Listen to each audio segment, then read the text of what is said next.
بسم اللہ الرحمن الرحیم۔ تمام ناظرین کو چینل پر دل کی اتھاہ گہرائیوں سے خوش آمدید کہتا ہوں۔ ناظرین کرام، قیام لاہور کے دوران حضرت سید علی حجویری المعروف داتا گنج بخش رحمۃ اللہ علیہ نے اپنی قیام گاہ پر ایک مسجد کی تعمیر کی۔ وہاں کے لوگوں نے اس مسجد پر اعتراض کیا کہ اس کا قبلہ درست نہیں۔ آپ رحمۃ اللہ علیہ نے خاموشی سے لوگوں کا اعتراض سن لیا۔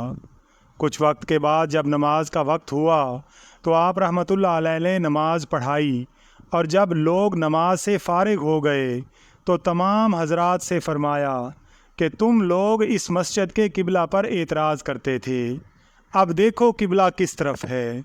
جب انہوں نے نظر اٹھا کر دیکھا تو یک بارگی قبلہ کو سیدھے رخ پر دیکھ کر سب معترضین نادم ہوئے اور آپ سے معذرت چاہی، اور کعبہ شریف کا دیدار کرانے پر آپ کے شکر گزار ہوئے۔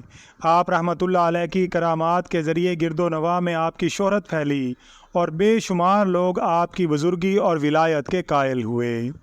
ناظرین کرام، ویڈیو پسند آئی ہو تو ویڈیو کو لائک اور شیئر ضرور کیجیے گا، اور اگر آپ چینل پر نئے ہیں تو چینل کو سبسکرائب کر کے بیل آئیکن کو پریس کر دیجیے گا تاکہ ہر نئے آنے والی ویڈیو کا نوٹیفیکیشن آپ کو بر وقت مل سکے۔